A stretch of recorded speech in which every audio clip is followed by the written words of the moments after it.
નમસ્કાર ખેડૂત મિત્રો, આજે હું બોરડા ગામના શંભુભાઈ વાળાની આધુનિક ખેતી પદ્ધતિના ખેતર ઉપર છું. સત્યમ ફાર્મ એન્ડ નર્સરી આપ જોઈ શકો. શંભુભાઈ મારી સાથે છે. નમસ્કાર શંભુભાઈ. નમસ્કાર સાહેબ. એમને પોતાની જે ડ્રીપ સિસ્ટમ છે એ પણ આપ જોઈ શકો, અને સામે તમે જોઈ શકો એમનું નેટ હાઉસ છે. આ બાજુ તમે જોઈ શકો પ્લાસ્ટિક મલ્ચિંગમાં તરબૂચ, મરચી, કારેલા વગેરેના પાક કરેલા છે. અહીંયા તમે સામે જોઈ શકો ડ્રીપ ઇરિગેશનની સિસ્ટમ લાગેલી છે. એની અંદર બીજી વાડીનું પાણી આ કૂવામાં પણ આવી શકે એવી સિસ્ટમ કરી છે. એ કઈ સિસ્ટમ છે? ના, ઓટોમેટિક મોટર શરૂ થઈ જાય એટલે પાણી અંદર આવી જાય કૂવામાં. હા, કૂવાની અંદર આવી જાય. અત્યારે હાલમાં ચાલુ છે. હા, બતાવી શકો તમે. અહીંથી કેટલું દૂર છે? એ 4000 ફૂટ દૂર છે. 4000 ફૂટ.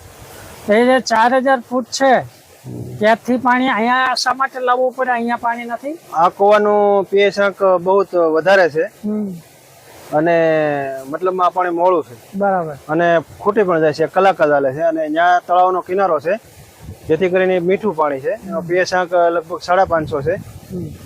એટલે આ બે પાણી મિક્સ કરીને પાઈએ તો સંતુલન જળવાઈ રહે છે. અત્યારે તમે જોઈ શકો કે 1, 2, 3 અને 4 નળી ગોઠવી છે, અને આગળ જે પાક છે એમાં હળદરનું વાવેતર કર્યું છે. હળદરનું વાવેતર કરી નાખ્યું છે.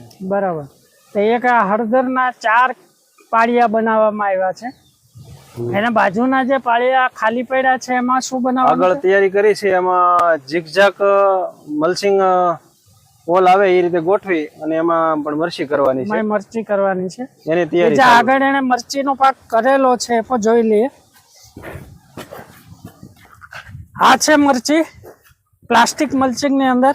મેં તમને પહેલા બતાવ્યું એમ કે આ પ્લાસ્ટિક મલ્ચિંગની નીચેથી જે ગરમી, આમાં અત્યારે આપણે હાથ રાખીએ તો આમાંથી ગરમી છૂટી રહી છે.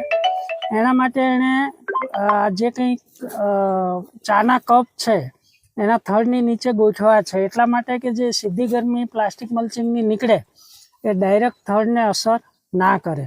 તો આ પણ એક સિસ્ટમ છે નવી. અમારે અહીંયા ટેમ્પરેચર બહુ વધી જાય છે, તો આ ટેમ્પરેચરમાં ગુજરવું બહુ અઘરું પડે છે. એટલે બધું. ને બીજા ખેડૂત મિત્રોને કહું કે અત્યારે માન લો કે એપ્રિલ મહિનો હાલી રહ્યો છે, 11 તારીખ છે આજે. ગરમી આપણા ગુજરાતમાં કેટલી છે એ તમને લોકોને ખ્યાલ છે. ઓમ તળાજા તાલુકો છે એ દરિયાકાંઠાનો તાલુકો છે, પણ અત્યારે બોરડા ગામ છે એ દરિયાથી ઘણું દૂર ગામ છે. અહીંયા ટેમ્પરેચર વધારે રહે છે.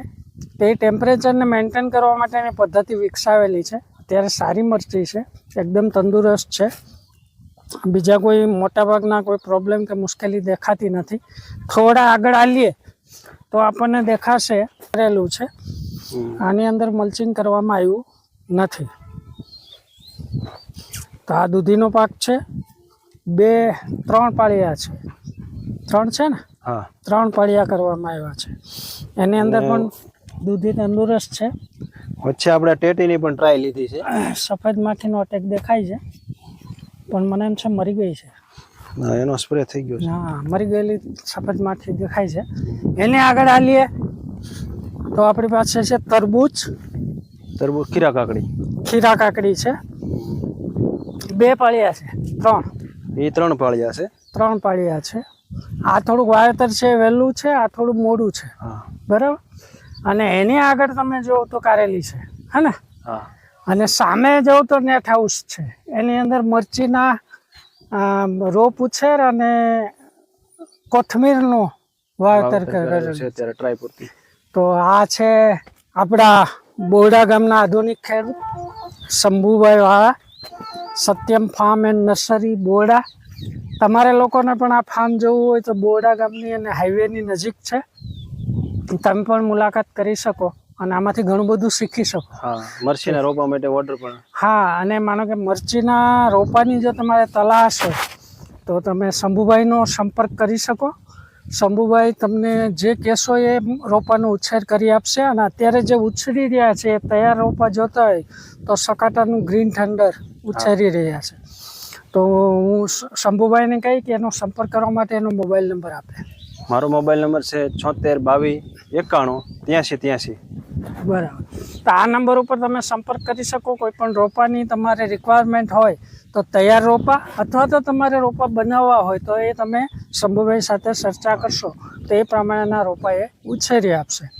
તો આશા રાખું કે આ બધા ખેડૂતોને આ માહિતી ઉપયોગી સાબિત થશે અને ઇન ફ્યુચર શંભુભાઈનો સંપર્ક કરતા રહેશો આધુનિક ખેતી માટે અને અલગ અલગ પ્રકારના રોપા માટે. નમસ્કાર.